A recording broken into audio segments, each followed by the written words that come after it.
Bom dia, irmãos. Bom estarmos aqui nesse dia. Esse é o dia separado para o culto, para a adoração, quando nós, como seu povo, podemos nos reunir para adorar ao nosso Deus, cantar louvores a Ele, mas termos também um tão grande privilégio de poder meditar na sua palavra. Eu convido os irmãos a ficarem em pé e abrirem suas Bíblias na primeira carta de Pedro, capítulo de número 1, versículo 13 a 21, e Levítico, capítulo 11, versículo 44 e 45. Levítico, capítulo 11, versículo 44 e 45.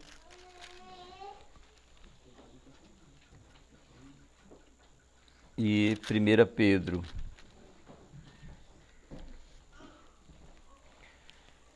Eu vou ler primeiro Levítico, capítulo 11.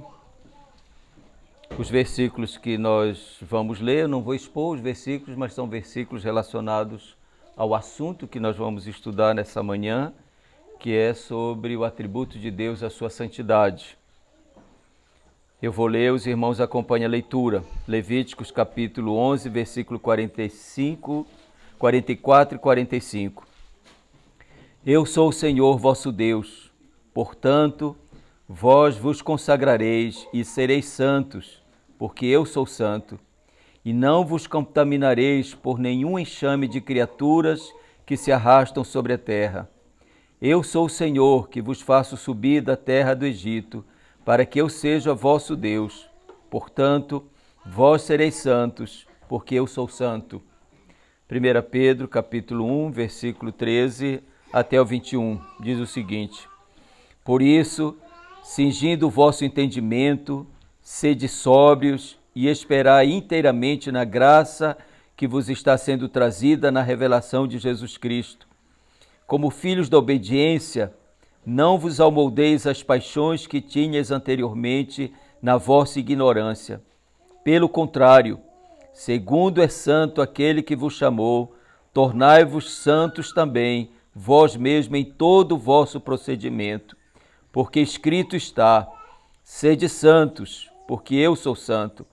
Ora, se invocais como Pai aquele que sem acepção de pessoas julga segundo as obras de cada um, portai-vos com temor durante o tempo da vossa peregrinação, sabendo que não foi mediante coisas corruptíveis como prata ou ouro, que fostes resgatado do vosso fútil procedimento que vossos pais vos legaram, mas pelo precioso sangue, como de cordeiro, sem defeito e sem mácula, o sangue de Cristo, conhecido com efeito antes da fundação do mundo, porém manifestado no fim dos tempos, por amor de vós, que, por meio dele, tendes fé em Deus, o qual o ressuscitou dentre os mortos, e lhe deu glória, de sorte que a vossa fé e a esperança estejam em Deus.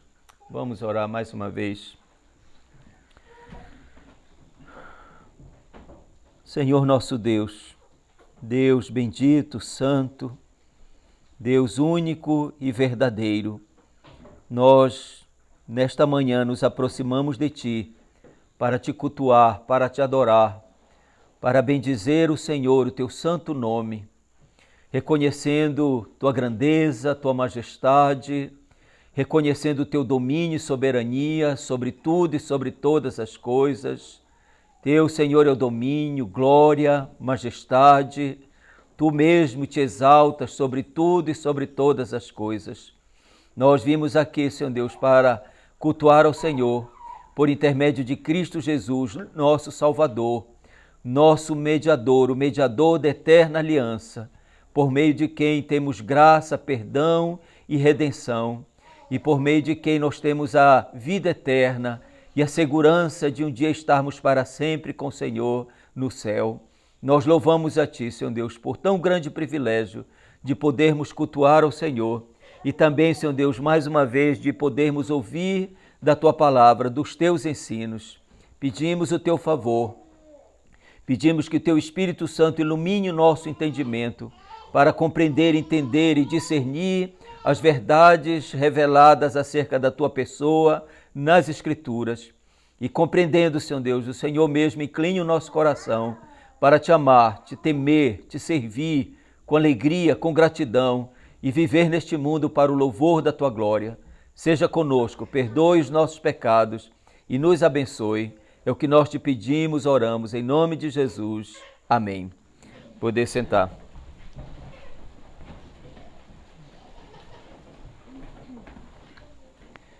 Nós estamos estudando a nossa confissão de fé e nós estamos estudando o capítulo 2 da nossa confissão. E é o capítulo que trata sobre Deus, a pessoa de Deus e a Santíssima Trindade.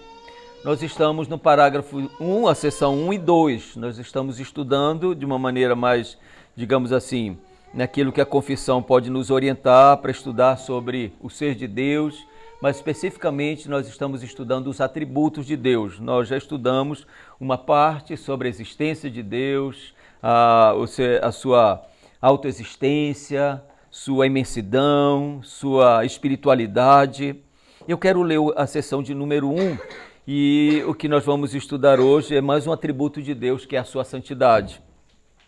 Parágrafo de número 1 diz o seguinte: há um só Deus, vivo e verdadeiro, o qual é infinito em seu ser e perfeição, um Espírito puríssimo, invisível, sem corpo, membros ou paixões, imutável, imenso, eterno, incompreensível, onipotente, sapientíssimo, santíssimo, soberano, absoluto, operando todas as coisas segundo o conselho da sua própria e imutável e justíssima vontade, para a sua própria glória.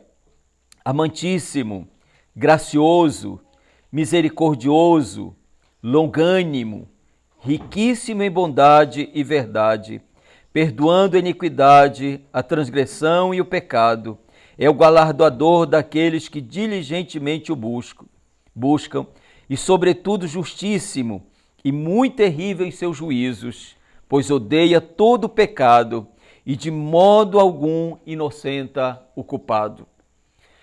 Como eu falei, hoje o assunto que nós vamos tratar é sobre este outro atributo de Deus. Nós estamos estudando a confissão nossa, ela começa com a doutrina das Escrituras, porque toda a nossa fé ela está baseada, está fundamentada na Escritura, o que é Escritura, a inerrância, a inspiração, a autoridade da Escritura. Então toda a nossa fé, toda a nossa prática, ela está fundamentada unicamente na Escritura. Ela é para nós a nossa única regra de fé e de prática. Mas a Escritura vem revelar sobre a pessoa de Deus. E como nós já vimos, a Bíblia ela é uma revelação. Né? Como é que nós vamos entender a Bíblia? Ela é uma revelação. É aquilo que Deus quis revelar acerca de si e acerca dos seus eternos propósitos. É aquilo que aprove a Ele se fazer conhecido. E nisso está o que nós podemos dizer, a tão grande condescendência de Deus. Quis Deus se fazer conhecido. Com a queda, nós vamos ver que Deus se revela a nós de uma maneira especial nas Escrituras. Então a Escritura é uma revelação. Como que se deu esta revelação? É Ele revelando, é Ele se fazendo conhecido. Deus se faz conhecido a nós na criação. A criação revela qualidades, atributos de Deus que tornam os homens indesculpáveis diante dele. Ninguém pode dizer, Deus não se revelou. Como é que eu poderia saber algo de Deus? Ele nunca se fez conhecido. Não, a criação revela o seu Criador. A criação revela a Deus. Mas devido à queda, quis Deus se revelar a nós de uma maneira especial. Como é que se deu esta revelação? Primeiro, esta revelação, ela se deu Deus separando homens. E Deus, pelo seu Espírito Santo, guiando e conduzindo os homens para que eles viessem registrar aquilo que Deus quis revelar acerca de si e acerca dos seus eternos decretos. Mas esta revelação, ela não se deu nem uma única vez e ela também não se deu só por uma pessoa. Ela se deu por aproximadamente 1.600 anos, Foi uma revelação, portanto, histórica, progressiva. Deus veio se revelando, mas ela se deu por aproximadamente 40 autores.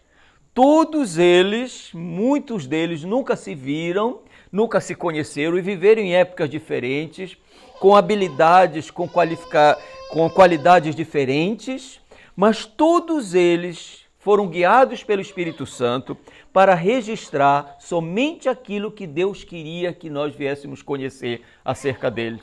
Eles escreveram acerca de um só assunto, é sobre a redenção do Senhor Deus.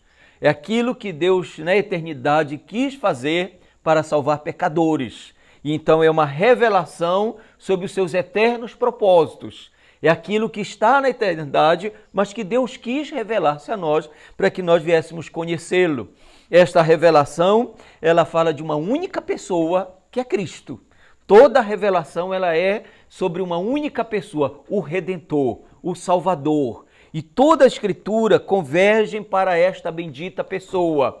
Então se deu na história, ela é uma revelação progressiva, até que Deus então veio a fechar o que nós chamamos do cano, toda a revelação de Deus, tudo aquilo que Deus quis se fazer conhecido, tudo o que é necessário para o nosso conhecimento, para a nossa fé e para o modo como nós devemos viver para agradar a Deus, está contido e selado na Escritura, que é o último livro, que é Apocalipse. Então, quando nós vamos ver a Escritura, ela está revelando o ser de Deus.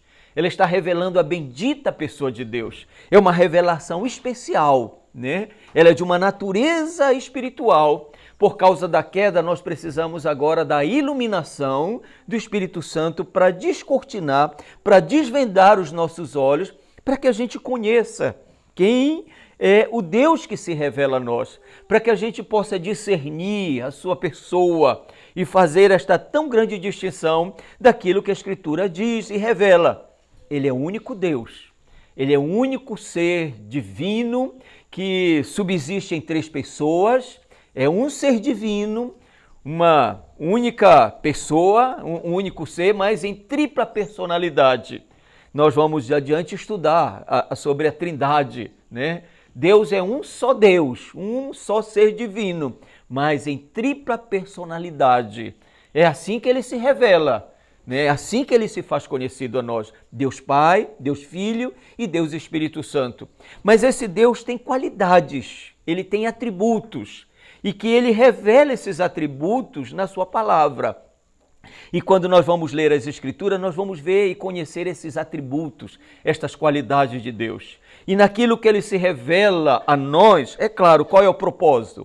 Não só que nós venhamos conhecer este Deus. E isso já é algo tão admirável para nós, porque não há ninguém neste universo em que nós devemos gastar nosso tempo, dedicação para conhecer a não ser o Senhor Deus. E este conhecimento dele deve, de fato, nos trazer fascinação, deve nos despertar o maior interesse, porque não há ninguém semelhante a ele. Não há ninguém que possa trazer, digamos assim, despertar a nossa admiração. Não há ninguém que possa despertar a nossa adoração, o nosso louvor, porque não há nenhum ser semelhante a ele.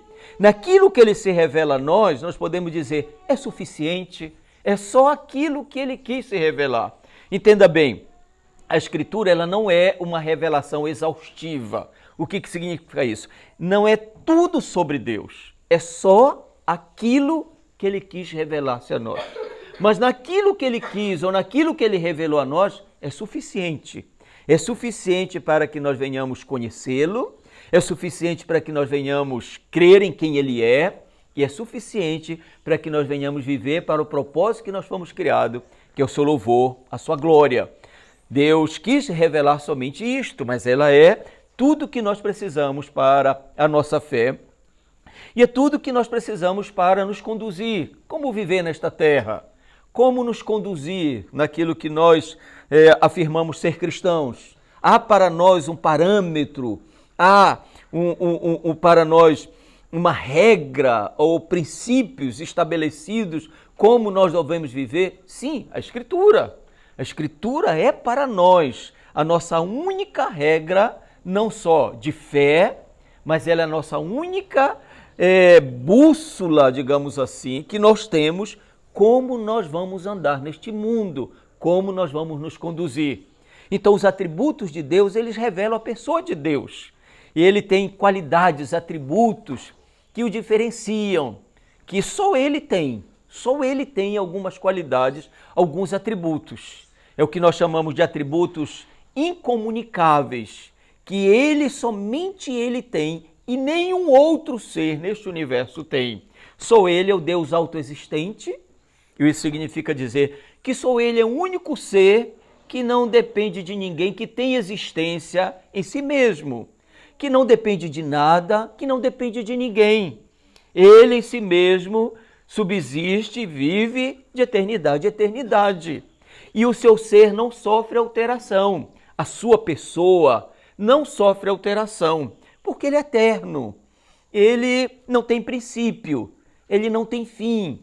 E isso para nós é algo que nós não compreendemos porque a nossa mente ela é finita. E os seres finitos não compreendem aquele que é infinito. Seres finitos que são criados não conseguem compreender um ser, uma pessoa que nunca foi criado, que nunca teve início, que não tem fim. E que o tempo ele não sofre nenhuma alteração no seu ser, na sua pessoa, na sua vontade.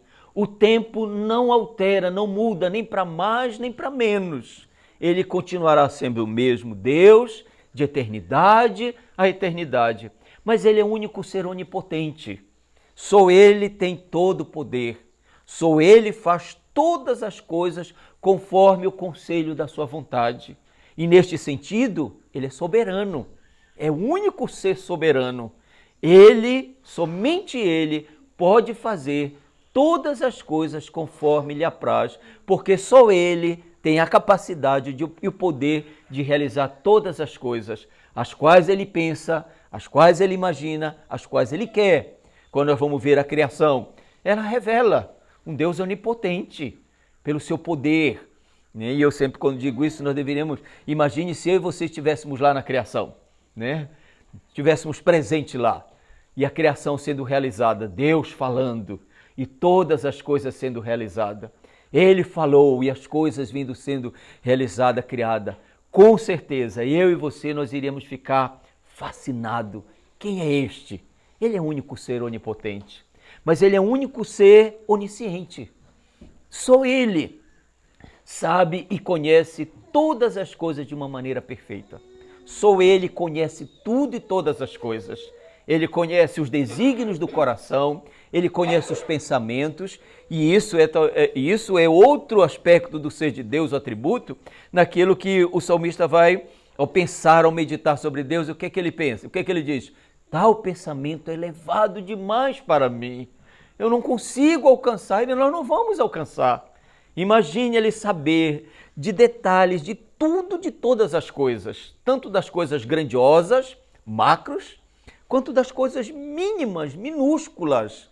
Vocês sabem que tem coisas que nós só podemos ver por um aparelho chamado telescópio, por causa que elas são grandiosas. Mas tem coisas minúsculas, mínimas, que a gente só pode ver por um microscópio, uma lente que vai mostrar coisas mínimas, mas que alguns, de fato, têm vida. E são complexos na sua vida. Alguns seres mínimos, minúsculos. E quando a gente coloca uma lente de aumento, a gente vai ver que eles são cheios de detalhes, eles são complexos. Ele conhece tudo e todas as coisas. Mas imagine, ele conhece o pensamento de todos os homens. Não há nada oculto diante dele. Não há nada que ele não saiba, não há nada que ele não conheça. Isso, por um lado, deve trazer a nós um certo temor, respeito, porque não há nenhum lugar onde eu e você estivermos que Deus não está. Não há nada que eu e você venhamos fazer que Deus não sabe, que Deus não conhece, né?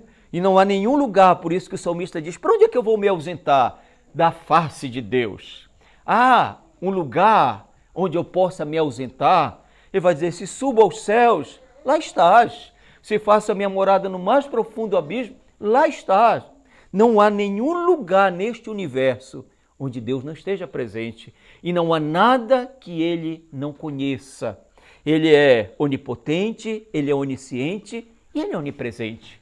Nenhum ser tem esses atributos, só ele. Então, esses atributos é o que nós chamamos de atributos incomunicáveis, que ele não quis compartilhar com as suas criaturas. E, de fato, não compartilha porque só ele tem esses atributos. E esses atributos, claro, junto com os outros, o fazem distinto como um único ser, um único Deus, o Deus único e verdadeiro. Mas há atributos que ele compartilha, atributos morais, que exaltam a sua pessoa, que o diferenciam, que mostram de uma maneira bem distinta a pessoa dele. E são atributos também que, quando nós vemos, nos fascinam, né? Por causa da natureza desses atributos, as características desses atributos e como esses atributos se manifestam a nós, como estas qualidades dele se manifestam a nós. Nós vimos sobre o amor de Deus, né? Ele é eterno, o amor dele ele é imutável, ele é soberano, mas ele se manifesta, o amor dele se manifesta a nós em bondade. Ele é bom para com as suas criaturas. Ele manifesta a sua bondade sobre toda a sua criação. Toda a criação, ela desfruta da bondade de Deus. Mesmo o homem caindo, mesmo o homem pecando contra Deus, Deus mantém, preserva, sustenta todos os seres. Ele que provê, né? O alimento, a provisão, tudo, é Ele. O salmista diz o seguinte: se o Senhor Deus fechar os seus olhos, todos nós pereceremos. É a bondade dele em preservar. Mas o amor dele se manifesta em misericórdia. Ele é um Deus misericordioso. E a misericórdia é um atributo onde manifesta o amor de Deus é manifestado em ele se compadecer da miséria do homem. Por causa da queda, o homem, toda a criação, o homem passou a estar num estado lamentável, lastimável, miserável. E ele então tem esta compaixão, ele se compadece, ele se afeiçoa devido a esta situação em que o homem veio a cair a estar. Mas o amor se manifesta na graça. O amor de Deus se manifesta na graça. É o seu favor que ele concede a quem não merece. E nisso, de uma maneira tão admirável, é a salvação. O que é a salvação? É graça.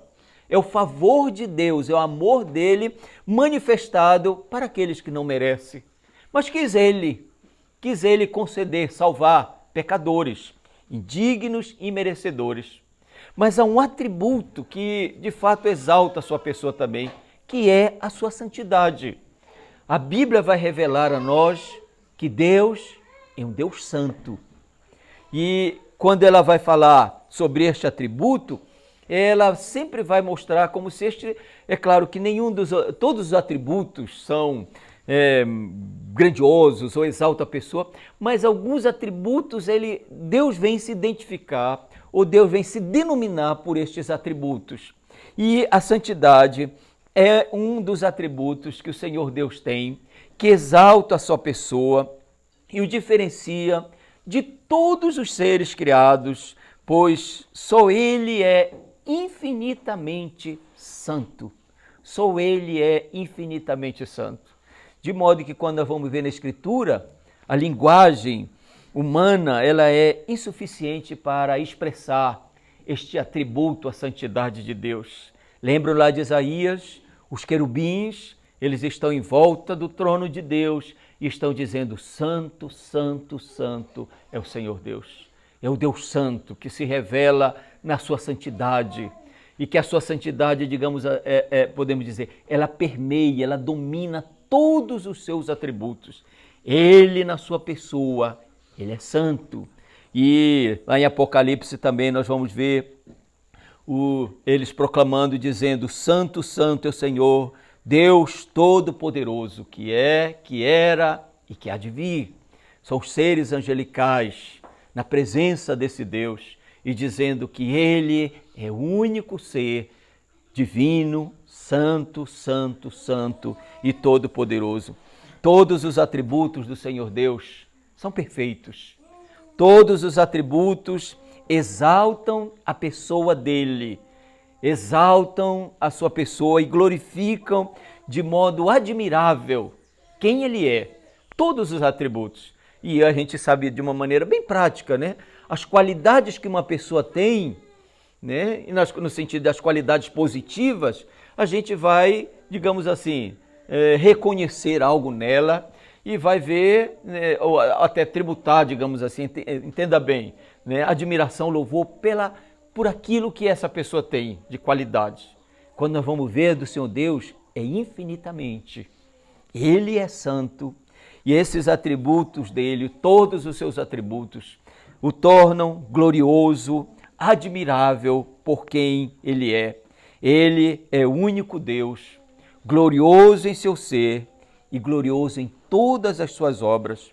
E a santidade é um dos atributos que a gente poderia dizer assim, preeminente, ou que se destaca mais nas Escrituras, ao ponto de que vai Deus ser conhecido como um Deus que, como eu falei, os querubins vão dizer, santo, santo, santo é o Senhor Deus. Eu quero só ler alguns textos aqui para a gente trazer o conhecimento acerca deste atributo. Nós já lemos Levítico 11, 44, 45, mas abra ainda em Levítico capítulo 19, versículo de número 1 e 2.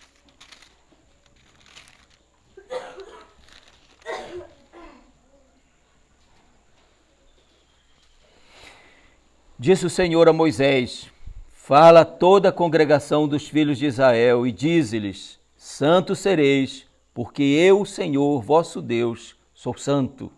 Aqui nós vamos ver o Senhor Deus falando a Israel e se fazendo conhecido a ele, e este é um atributo que ele vai se fazer conhecido.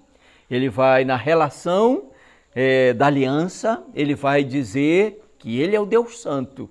E que eles, por estarem numa relação pactual, eles então não apenas devem professar e dizer que o Deus que eles criam, o Deus do pacto era santo, mas que eles deveriam também ser santos em todo o seu proceder. Levítico 20, 26. Ainda é o mesmo sentido para a gente entender, né? Ser-me-eis santo, porque eu, Senhor, sou santo, e separei-vos dos povos para ser de meus. Né? Aqui está, da mesma maneira, o Senhor Deus aqui mostrando ou reafirmando essa relação pactual. Ele é o Deus que entrou num pacto, uma aliança com Abraão, e toda a descendência de Abraão seria o seu povo, um povo distinto, e nesse sentido nós vamos ver o aspecto mais adiante de separado, é um povo, ou de santo, que eles eram separados, ou eles foram separados para Deus. Então eles deveriam, portanto, não apenas dizer que o Deus a qual eles criam era santo, mas eles deveriam se conduzir de acordo com que Deus é. E toda a revelação, ou toda a lei, todos os preceitos que o Senhor Deus vai dar ao seu povo, é justamente para que eles possam andar de acordo com aquilo que Deus é, ou de acordo com aquilo que eles professam acerca dos Deus dele, no caso do único Deus verdadeiro, o Deus de Israel, o Deus Santo. Nós vamos ver Salmo 99, 5, diz o seguinte, exaltai o Senhor nosso Deus, e prostrai-vos ante o escabelo de seus pés, porque ele é santo. Este atributo, a santidade de Deus, é um dos atributos que nós podemos dizer transcendente e às vezes é mencionado na Escritura como se fosse a sua perfeição central, como se fosse a sua perfeição suprema. É um atributo tão intimamente associado à pessoa de Deus, é uma qualidade que está tão, digamos assim, tão relacionada à sua pessoa, que Deus ele é identificado e denominado como Deus Santo. Este é um atributo, né, que está tão intimamente relacionado a sua pessoa e naquilo que este atributo sobressai da sua pessoa, Deus é denominado, ou Deus ele é identificado como o Deus Santo. Isaías 29, 23 diz o seguinte: o Santo de Jacó, ainda Isaías 15, 16 diz, ele é o Deus Santo. Segundo Reis 19, 22 e Isaías 49, 7 diz, o Santo de Israel, ou simplesmente o Santo, quando vai dizer lá em Isaías 40, 25. A santidade de Deus, entenda bem, ela é um atributo da Trindade. Quando nós vamos estudar acerca da doutrina da Trindade, nós vamos entender que há um só Deus. Deus é um só ser divino, mas ele é em tripla personalidade, em 3 pessoas. Essas 3 pessoas da Trindade, elas são iguais em natureza, em poder, em todos os atributos. Então, quando nós falamos que Deus é santo, nós estamos afirmando que as 3 pessoas da Trindade são santas. Deus Pai, ele é santo. Jesus Cristo, a segunda pessoa da Trindade, Deus encarnado, ele é santo. É o santo de Deus que Lucas vem falar em Lucas capítulo 4, versículo 34 e Lucas capítulo 1, versículo 31. Mas o Espírito Santo, que é a terceira pessoa da Trindade, ele é, o nome já diz, né? Ele é o Espírito Santo. Ele é uma pessoa, é a terceira pessoa da Trindade. Então Deus é um único ser divino, é um único Deus, é um ser divino, mas em tripla personalidade. Deus Pai, Deus Filho e Deus Espírito Santo. E todas as 3 pessoas da Trindade têm o mesmo atributo, né? Não tem nenhum menor ou maior que o outro. E este, portanto, é um atributo. O que nós vamos ver é sobre a natureza da santidade de Deus. Qual é o significado deste atributo? O que significa santo? Né? A gente usa o termo, né? Infelizmente no nosso contexto muito católico, o termo ele não é claro no seu significado.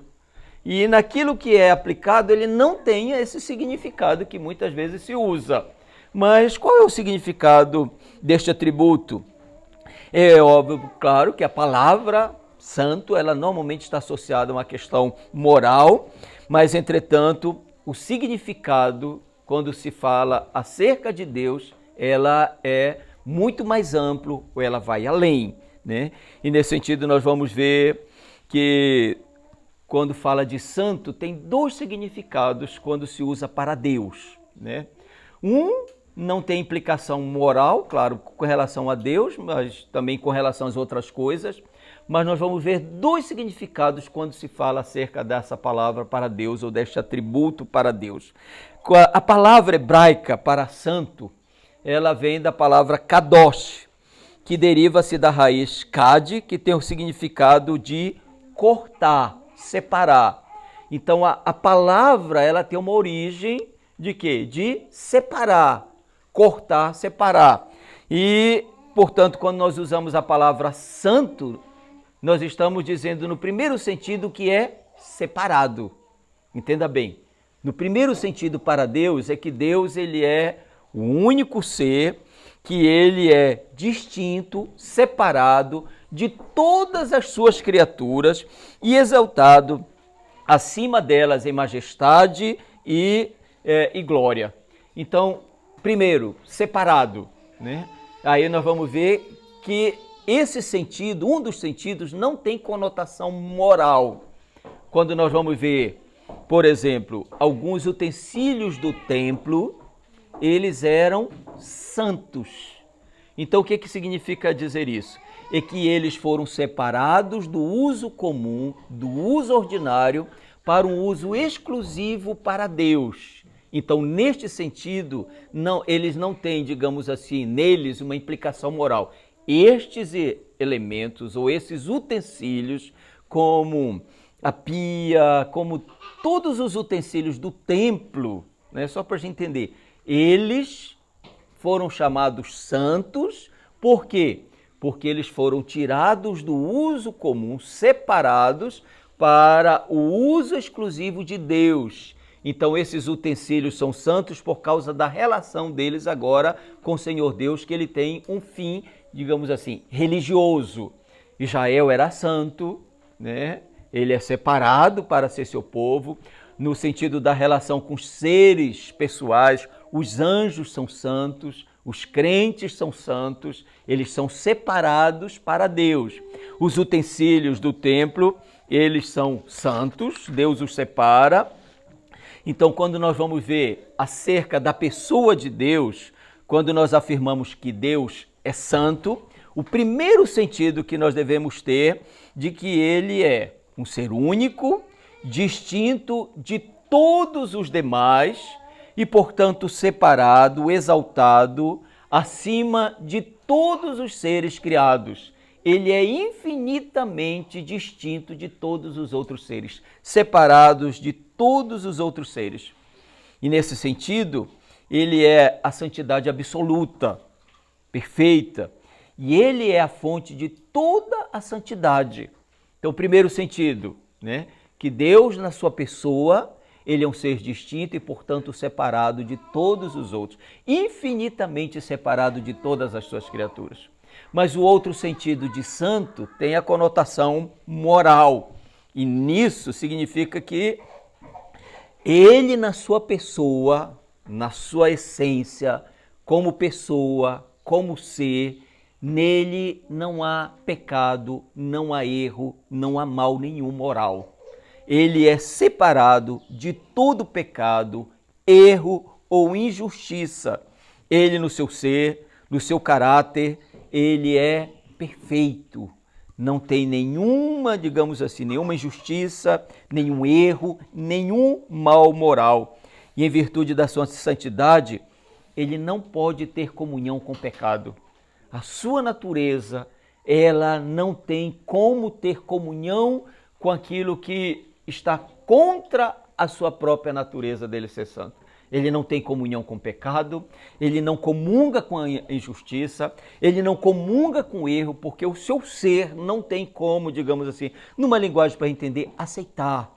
Porque ele, no seu ser, como pessoa moral, ele é separado de todo mal moral, ele é separado de todo pecado, de todo erro. Nele em si, na sua pessoa, ele é perfeito. Mas onde é que a santidade de Deus se manifesta? Como Deus manifesta a sua santidade, ou as manifestações da santidade de Deus? Primeira coisa que nós vamos ver é que Deus manifesta a sua santidade na lei moral, né? E aí, primeiramente, nós vamos entender que a santidade de Deus, ela se manifesta quando Deus criou o homem, Deus gravou no homem a sua lei. E ele gravou a lei dele no coração do homem, de modo que ele fala, o que fala por meio de quê? Da sua consciência.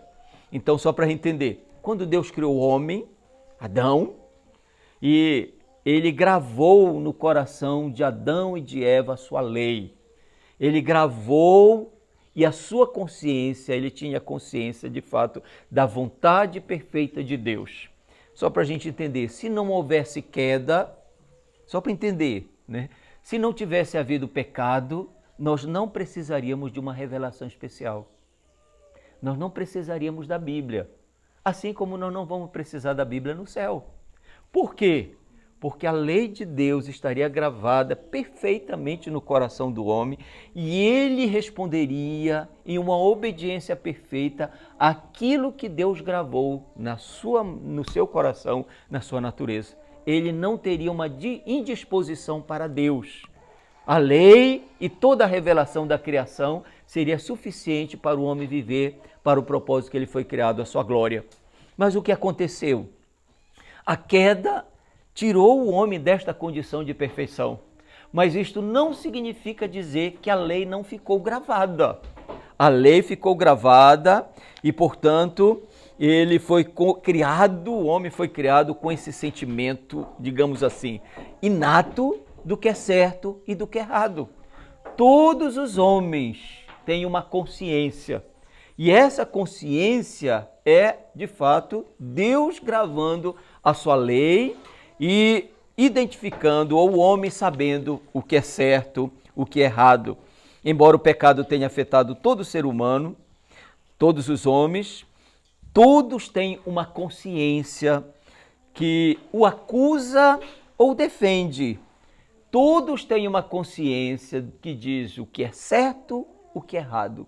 E é claro, num grau maior ou menor, quanto mais o homem se afasta de Deus, a sua consciência ele vai transgredindo, porque ela não tem luz para de fato mostrar com tanta clareza o que é certo. Mas ele tem em si a consciência. E a consciência, a lei que Deus gravou no coração do homem, que ele sabe num grau maior ou menor o que é certo, o que é errado. E essa consciência vai acusá-lo ou vai defendê-lo, né? E isso é algo, em certo sentido, algumas vezes bom, né? Mas outras vezes não é bom, porque a nossa consciência vai estar acusando. E aí a gente vai entender isso, né? De uma maneira bem clara.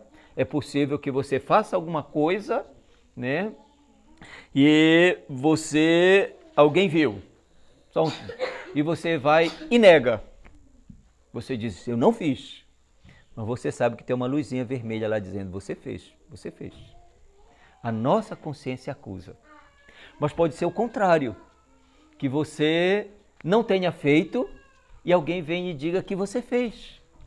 A sua consciência ela vai lhe defender.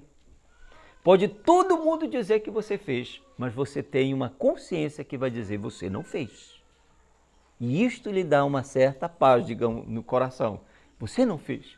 Então, só para a gente entender, a consciência foi Deus que deu ao homem quando ele gravou a sua lei moral. E essa consciência, ela é que diz o que é certo, o que é errado. Paulo, quando fala em Romanos 2,15, ele diz o seguinte, que todas as pessoas, todos os povos, mesmo sem a revelação especial, mesmo sem a Bíblia, todas têm a norma da lei de Deus gravada nos seus corações, testemunhando-lhes também a consciência e os seus pensamentos, mutuamente acusando ou defendendo. Deixa eu ver se eu vou mais em detalhe aqui. Paulo está dizendo o seguinte, todos têm a norma da lei de Deus gravada em seus corações. E aí a gente vai entender. Deus gravou no coração do homem a sua lei. E aí Paulo vai dizer de que testemunhando-lhe também o quê? A consciência. A consciência vai testemunhar o que é certo, o que é errado. E esta consciência, ela vai agir de uma maneira com os pensamentos mutuamente acusando ou defendendo. Então a lei de Deus foi gravada, é a santidade de Deus. E ele, por ser um ser santo, ele mesmo gravou a sua lei, a sua vontade no coração do homem. Todos os homens, todos os povos, a consciência é onde Deus tem o meio de se revelar. E essa sua consciência, ela vai testemunhar, né? E, em certo sentido, ela vai dizer o que é certo e o que é errado, e ela vai acusar ou ela vai defender. Então, onde é que Deus manifesta a sua santidade? Ao criar o homem, ele gravou a sua lei no coração do homem. Está gravado. E isso, todos os homens serão julgados, os que não têm a revelação especial, serão julgados pela lei gravada no coração do homem e na sua consciência, em acusando ou defendendo, em dizendo o que é certo e o que é errado. E essa é a verdade para nós. Essa é uma manifestação da santidade de Deus. Nós sabemos disso. Nossa consciência às vezes vai nos acusar e ela vai nos incomodar. E nós precisamos sempre colocar a nossa consciência em paz, porque muitos dos nossos problemas podem ser de uma consciência de alguém que anda contra a sua consciência, que está fazendo algo que a sua consciência diz, não é certo, não é certo. O que você fez é errado. E à medida que a pessoa vai ou ela continua, essa sua consciência o atormenta. É claro que nós precisamos colocar a nossa consciência em ordem com o Senhor Deus, porque é possível também alguém cauterizar a sua consciência, né? E aí a ideia de cauterizar é como se fosse de um calo, né? E penso que todos nós, bom, pelo menos eu já tive experiência, né? De usar um sapato que o pé era maior do que o sapato. E aí você, ou quando é um sapato novo mesmo, então, e aí começa o quê? O sapato friccionar na pele, ele começa o quê? A ferir. De início, o que acontece? A gente é incomodado, a gente sente o incômodo, não é? A gente começa a incomodar. Mas, é como se dizer assim, eu comprei e agora? A gente força e aí vai, o que acontece? Cria uma camada, uma pele grossa. E aí com o tempo a gente não sente mais. É isso que é. De início, Deus falando, despertando. E é para a gente justamente colocar a nossa consciência em ordem. Mas a gente vai deixando para lá. E aí nós vamos sendo o quê? Com a consciência cauterizada, calejada. E isso é terrível, porque nós nos tornamos o quê? Insensíveis à voz da nossa consciência. Nós nos tornamos insensíveis ao que é certo e o que nós devemos fazer. E nós não atentamos para a nossa consciência que está ali, despertando, nos incomodando, né? E é por isso então que ela é para nós, ela é uma bênção que o Senhor Deus deu, né? Porque ela temos gravado no nosso coração a lei de Deus e a nossa consciência, ela diz, portanto, o que é certo e o que é errado, e é justamente para que a gente venha andar de acordo com uma consciência em paz. Porque eu penso que muitos dos problemas, talvez psíquicos e emocionais de tantas pessoas é por causa de uma consciência que ela não coloca em ordem. É uma consciência, digamos assim, inquieta, ou uma consciência que sempre pode estar acusando e dizendo, não faça. Mas é possível, como eu falei, se cauterizar uma consciência, né? E é como se... Por isso que Paulo, quando vai dizer, aqui eu me refiro a crentes, ele diz, não apagueis o espírito, ou não abafeis o espírito que há em vós, né? É também neste sentido. Sabe aquela história, e eu penso que todos nós tivemos essa experiência, de que a gente fala para uma pessoa e essa pessoa não ouve. Aí depois o que a gente diz? Eu não falo mais, já cansei, eu falo, ele não muda, ele não faz... Ele sabe que está errado, eu estou avisando. É da mesma forma que o Espírito Santo age com a gente. Ele vem, fala, com que propósito? Para que a gente coloque a nossa vida em ordem com o Senhor Deus. Então ele vai, é como se fosse uma voz que vai a cada dia diminuindo, apagando, abafando, né? E nós, Paulo diz, não devemos fazer isso. Então, Deus se revela na lei moral gravada no coração do homem, mas Deus revela a sua santidade de modo especial aonde? Na sua revelação, que é a Escritura.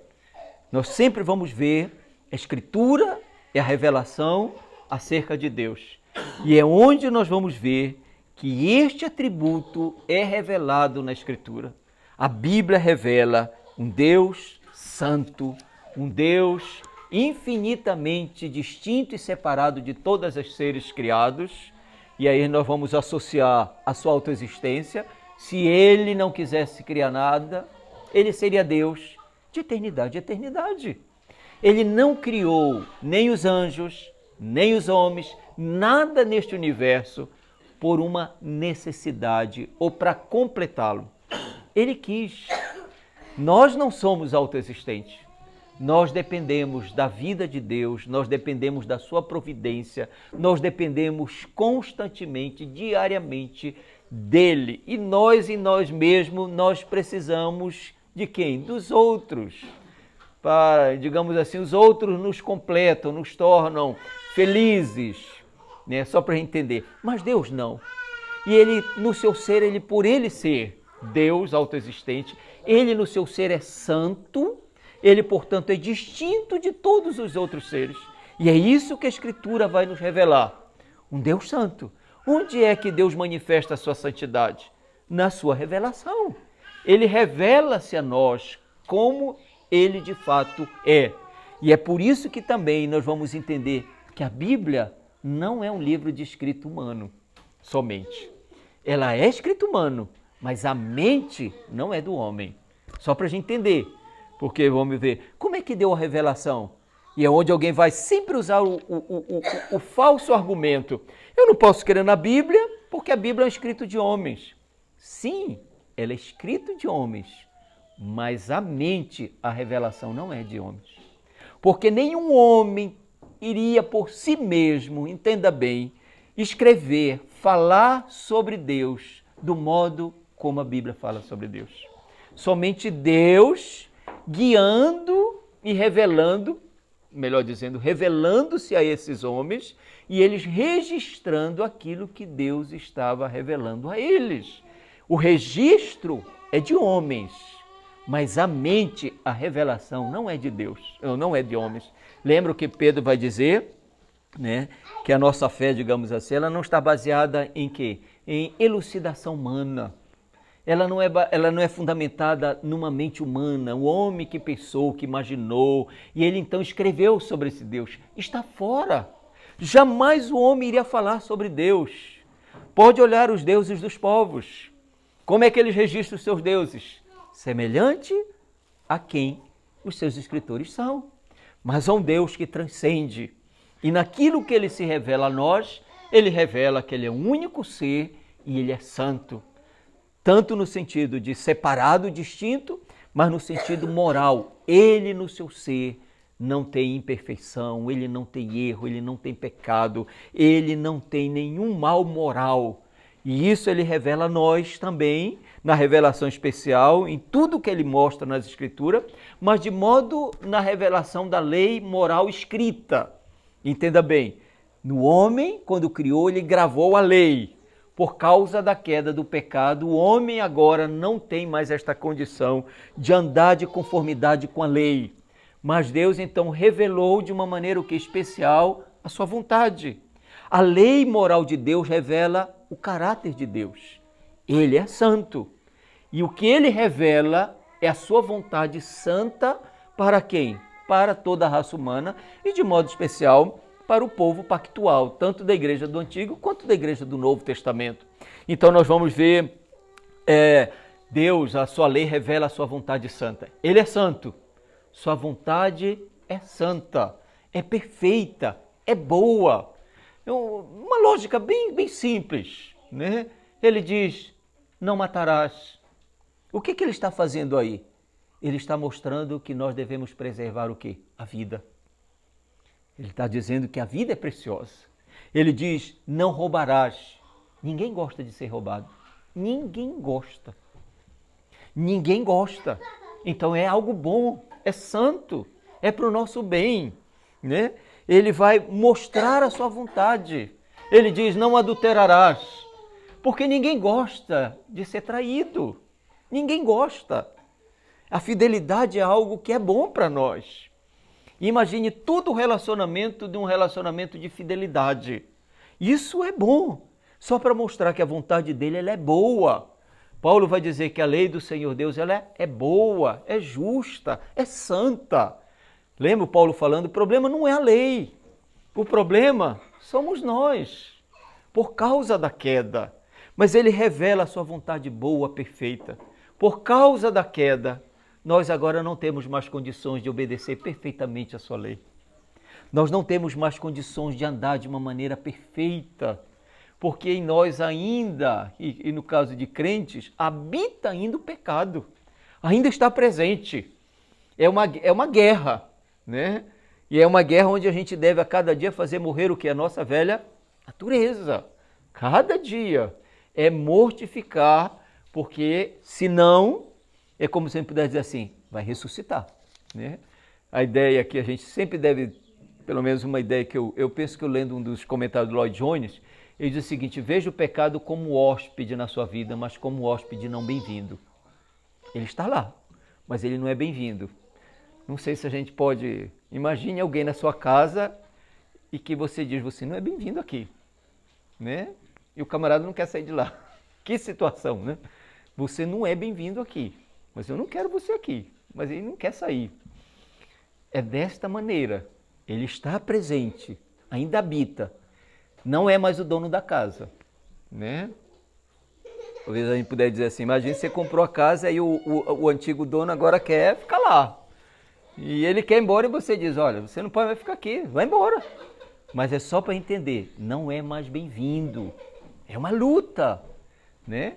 A lei de Deus agora, ela, para nós não temos condições de cumpri-la. É por isso que Cristo é o mediador da aliança. Ele cumpre a lei perfeitamente no nosso lugar. E é Ele, portanto, que pela graça dele vem nos dar, mudar a nossa natureza, nos regenerar e operar em nós a graça dele pelo seu Espírito Santo, para que a gente venha ter o quê? Uma disposição para obedecer. A Escritura revela um Deus santo e, portanto, a lei de Deus revela seu caráter, revela ele. Ela revela que a pecaminosidade do coração do homem. E veja de uma maneira tão... O que é? A lei de Deus, ela revela o caráter de Deus, mas quando ela é exposta, quando ela vem a nós, ela revela a nossa pecaminosidade. Ela revela aquilo, é como se a gente pudesse dizer assim, ela vem como uma luz no porão da nossa alma e mostra o que nós não gostaríamos de ver. E ela revela quão pecaminoso é o nosso coração. E quando ela faz isto, ela inevitavelmente nos coloca numa situação desesperançosa. Não tem esperança, porque nós vamos ver a imundícia que nós não gostaríamos de ver, porque ela é santa e ela revela o caráter santo de Deus. E ela vem e mostra aquilo que nós jamais gostaríamos de ver, né? Nós não temos casas que têm porões, né? Mas eu morei numa cidade do interior e eu nunca esqueço disso. Em algumas cidades, eu sou de Cametá, e algumas cidades antigas elas tinham porões, né? E às vezes a gente entrava no porão lá, mas era um terror, porque era além de ser escuro, era cheio de teia de aranha, era morcego, era tudo, e a gente sempre entrava com terror, né? E às vezes a gente é menino, né, que a gente tinha que fazer, ficando futucando lá, ia com uma lanterna, e quando a gente via, a gente ficava horrorizado.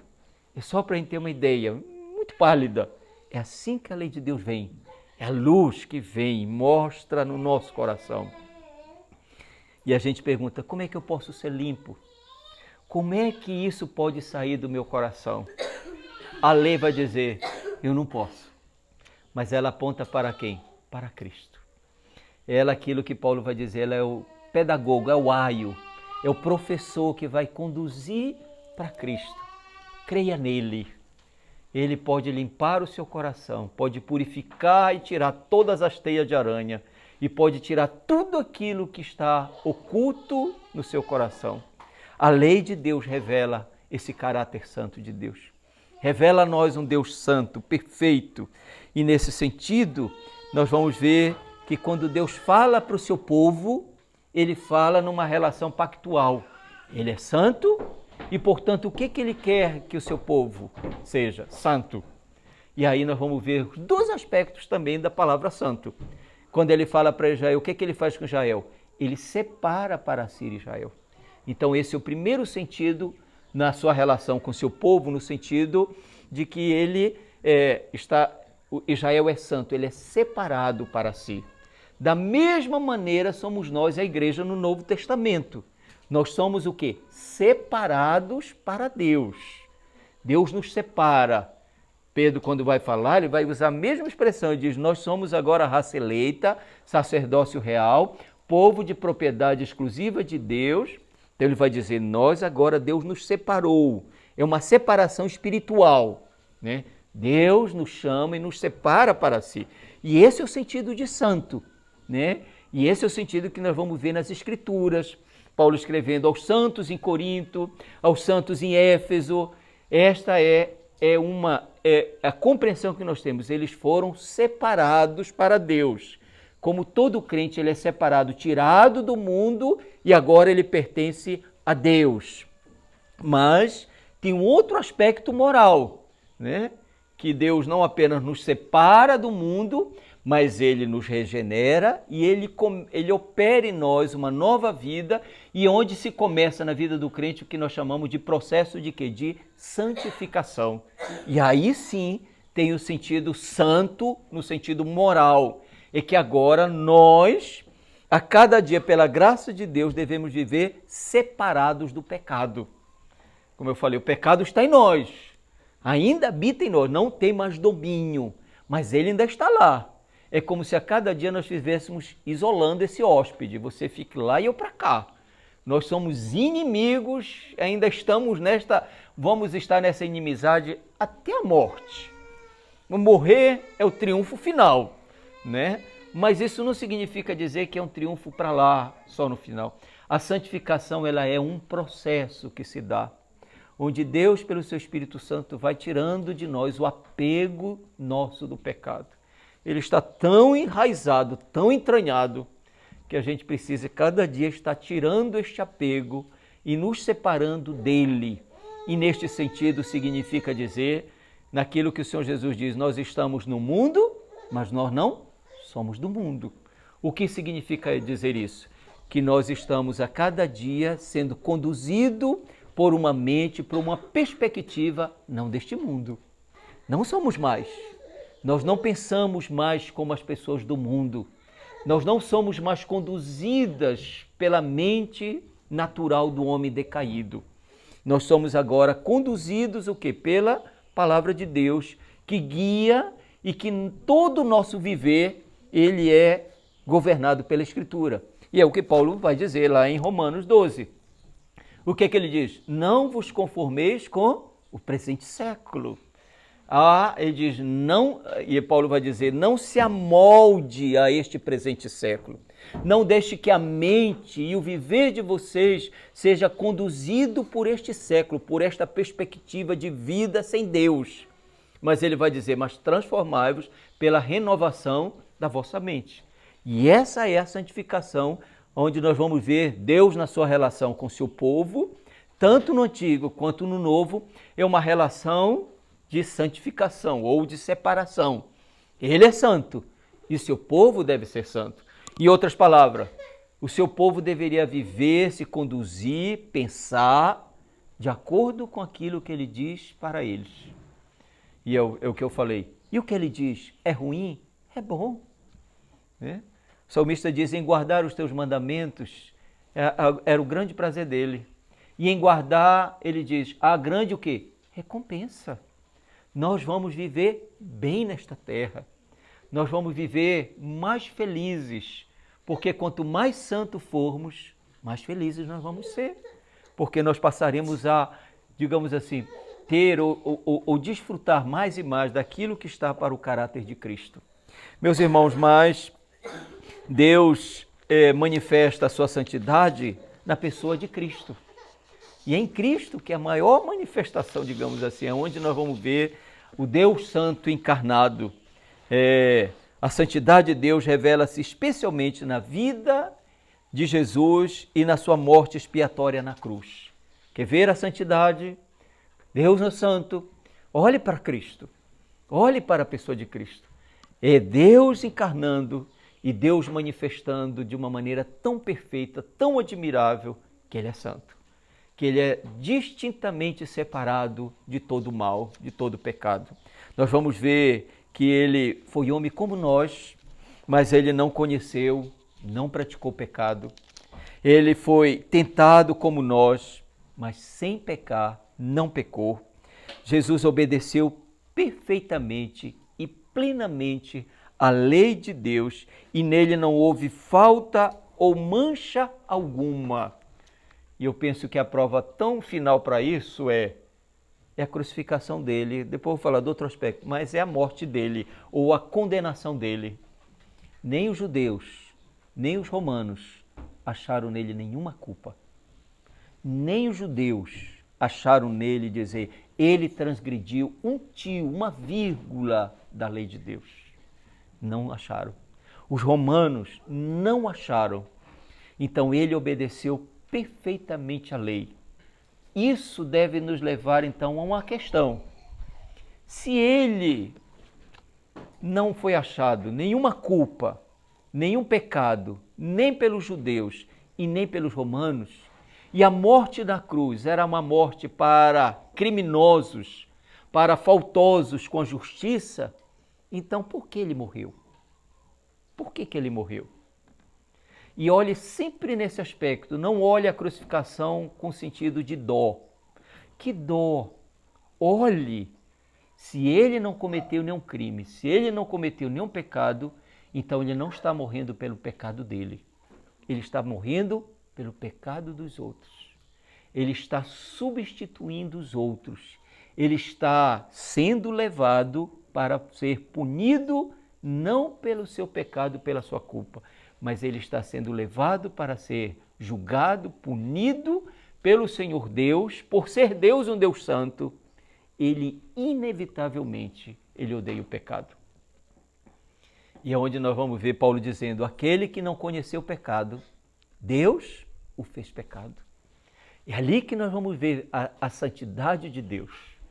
É na cruz que nós vamos ver um Deus santo. Ele odeia o pecado. E o pecado dele tem, o culpado, ele não pode inocentar. Ele odeia da sua natureza, ele tem uma aversão ao pecado, ele odeia o pecado. E é onde nós vamos ver isso de uma maneira tão nítida, é na cruz. Ele lançando o seu juízo, a sua ira, sobre aquele que se fez pecado por nós. Ele punindo o pecado, não de Cristo, mas o nosso, que foi imputado, transferido para ele. Paulo vai dizer, o que não conheceu o pecado, ele se fez pecado. Para quê? Para que nós fôssemos feitos o quê? Justiça de Deus. Para que nós pudéssemos receber pela fé a justiça dele. É na cruz que Deus, o Senhor Jesus vai ali mostrar de uma maneira a sua obediência, mas onde Deus vai mostrar também a sua santidade. A morte de Jesus como condenação pelo pecado também manifesta a santidade de Deus, um Deus santo, um Deus que não pode inocentar o culpado, não pode. A sua santidade, ela anda junta com a sua justiça. Por ele ser santo, ele exige que a sua justiça seja feita. Por ele ser santo, ele exige que a sua justiça seja satisfeita. Agora, olha a situação. Ele é santo, nós somos pecadores. Ele tem ódio ao pecado, mas ele, então, a sua santidade exige que a sua justiça seja cumprida em nós. Que situação? Não tem salvação. Por isso que ele providenciou o que é em Cristo. O que era devido a mim, a punição, o castigo, e para você, Deus colocou em Cristo. E ali ele mostrou quanto ele odeia. A sua natureza tem uma repulsa ao pecado. E ele não tem como inocentar o culpado, a não ser que o culpado se esconda em Cristo e receba a justiça de Cristo. É lá em Cristo que nós vamos ver a santidade de Deus de uma maneira tão admirável. Eu quero só trazer duas aplicações para nós crentes. Este atributo revela o ser de Deus. Ele é santo no seu ser, ele é separado de todo mal moral e na sua relação com seu povo, ele exorta-nos a sermos santos. Na relação tanto com o povo dele do Antigo Testamento, quanto na sua relação com seu povo agora, a igreja no Novo Testamento, nós vamos ver inúmeras advertências do Senhor Deus para que nós venhamos ser santos. Eu não vou ler todos, mas eu quero, no capítulo, eu já li versículo 15 e 16 de 1 Pedro, que diz, porque, pelo contrário, segundo santo aquele que vos chamou, tornai-vos santos também vós em todo o vosso procedimento, porque escrito está, sede santos, porque eu sou santo. 1 Tessalonicenses 4,3 diz, esta é a vontade de Deus, a vossa santificação. Ainda em Hebreus capítulo 12, versículo 14 diz que sem a santificação ninguém verá o Senhor. Ninguém.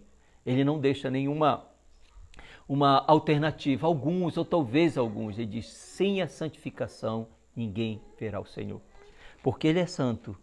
Então, o que significa nesse sentido prático para nós? Primeiro, entenda que Deus em Cristo nos separou para ele. para sermos propriedade exclusiva dele. Nós agora pertencemos a ele, fomos separados, tirados do mundo para pertencer a ele.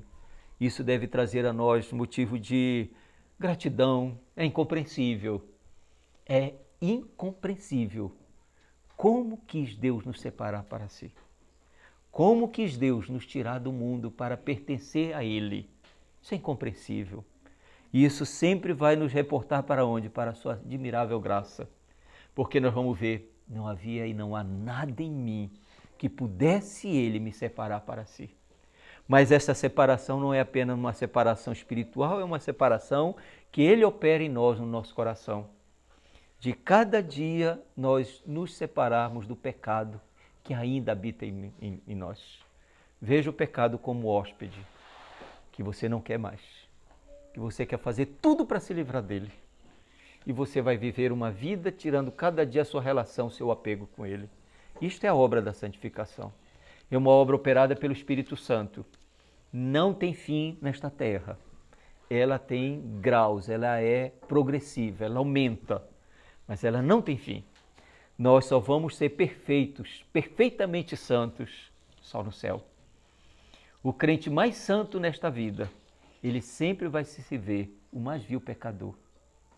Ele sempre vai se ver quanto ele necessita de Cristo. E eu sempre dou o exemplo, né? É como pegue uma cartolina branca, bem branquinha, né? Se a gente apagar aqui a luz, ou não tivesse nem eu mostrar, colocar um pinguinho de uma caneta, pontinho. Aí, com certeza, sem luz nós não iríamos ver. Mas à medida que a gente aproxima da luz, aquele pontinho a gente vai ver. O que isso significa? É que à medida que nós nos aproximamos de Cristo, nós vamos ver os pontinhos que nós talvez não vemos. Ver de uma maneira mais prática ainda, né? Só para ver tanto a santidade de Deus quanto a nossa. Isso eu penso que é mais prático talvez para as senhoras, as donas de casa, as que tratam com a limpeza da casa. Já tiveram a experiência de você estar com a janela tudo fechada e varre, passa pano, né? E você vê está um brilho, né? Limpíssimo, espanou tudo. Aí você abre a janela, não é? E aí vem a luz do sol e você começa a ver a poeira de gente, acabei de limpar. É assim nossa vida. A luz da verdade vem e brilha e nós vamos ver que nós ainda somos sujos e precisamos cada vez mais. Mas a última aplicação é para você que ainda não tem a Cristo como o Senhor da sua vida. Por ser Deus Santo no seu ser, na sua natureza, ele aborrece o pecado. Ele odeia o pecado e não pode ter por inocente o culpado, a menos que este se refugie na justiça de Cristo, a menos que este busque em Cristo graça, favor e misericórdia. Deus possa lhe despertar para isso, para que você possa ver a sua tão grande necessidade e para que você venha a Cristo, confiando nele, descansando nele como o seu Salvador e Senhor da sua vida, antes que venha o grande e terrível dia do Senhor. Deus nos abençoe e Deus possa nos conduzir também num viver santo. Vamos ficar em pé, vamos orar.